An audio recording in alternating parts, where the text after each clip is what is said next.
if this match is not one of the match of the nights, at the end of SummerSlam 2014, easily it's going to be one of the biggest disappointments for me. When I looked over WWE Battleground 2014, Paige versus AJ was one of the biggest disappointments I had of the card. Honestly, when I looked at it as, this was going to be the rubber match for these girls, of course, Paige made her debut on Monday Night Raw the night after WrestleMania. She snuck up and she beat AJ. AJ took it light on her, and Paige was able to pull the victory out of nowhere. And then, of course, once AJ made her return to the WWE after her months off, where she was healing an injury, she was able to defeat Paige, and everybody sort of got set off in a new attitude. AJ was the loved girl that everybody wanted to cheer, and, Paige was sort of sent in this direction where, she was trying to be best friends with AJ, but now she's doing all these dastardly things to her. AJ's up on the matter. She's 2 wins to 1 up on Paige, and everybody's been talking about Paige coming up at NXT for a long time as being one of the best girls they had down there with the rest that could wrestle. Of course, you've also got Emma. Once these girls got called up, that's when it was basically going to be the Divas division coming out there. If you go back to the Divas division, maybe 2008, 2009, you really had girls out there like Mickie James, Maurice, that could wrestle. And, they would every once in a while surprise you on a Monday Night Raw or SmackDown and show up with a match of the night. And you're like, wow, the Divas out there were really shining. And it's been a long time for so long here. We've had girls that could wrestle sporadically. But a lot of times, it's these supermodel Barbie girl types like Kelly, who, have tried real hard for a long time but never really able to get down, what they were trying to do, and they just sort of got pushed out there and said, just go out there and be pretty.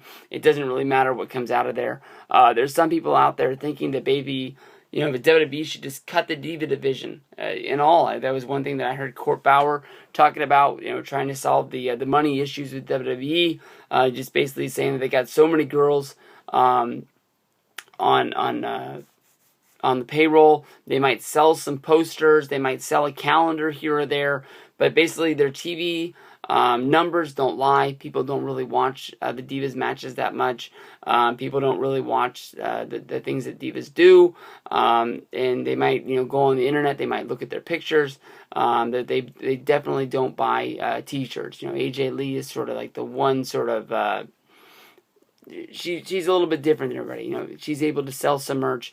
I don't want them to scale down to the point where basically it was like in the 90s where they had Medusa and, I guess she'd be Alundra Blaze.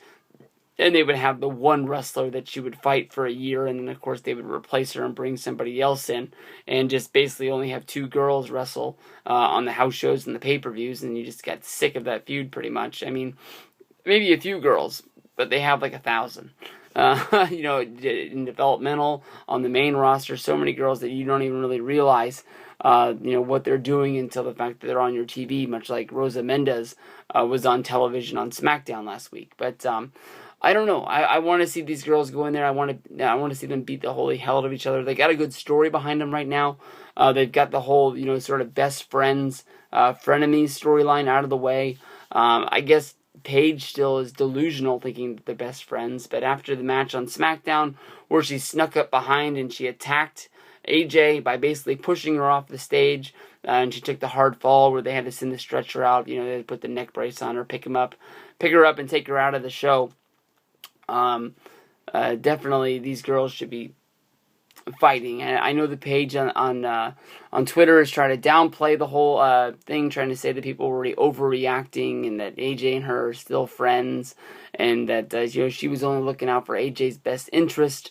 I don't know. I didn't see any speeding Mack trucks that were going to drive up and hit her on that stage. So I don't know why she took her out. But definitely Paige wants that Divas Championship, even though it looks horrible. I mean, there's no way to get around it. That Divas title. I saw pictures online today about the new WWE Championship, and I wasn't really that crazy about that. But you can't keep that title when they're changing the logo at SummerSlam. So I don't know when that deal is coming, but hopefully they have plans out there for a new Divas belt. I bet they've sold more than they thought they were going to sell, and maybe rebranding the Divas division, getting it a new belt, but maybe start selling that belt a little bit more, and maybe they would push some numbers. I don't know a whole bunch of people that run out and buy the Divas title, but I see a lot when I go to Access and things like that. When people meet AJ or Paige or people like that, they always get that thing signed. But there's belt heads. They'll buy them. I know it. But AJ versus Paige. I'm going to take Paige in this one. Hopefully she'll even the score up. Maybe this will be like a best of 7. Maybe we'll get to see him battle it out in the Hell in the Cell. I know they've done Divas Steel Cage matches before, but I don't think they've ever seen a Divas Hell in the Cell match, and that'd be a first one that I'd like to see. I doubt they would do it. But I'll take Paige for the win here. Hopefully she'll even this out, and hopefully she'll walk out with the Divas Championship held high above her head, vagina butterfly style.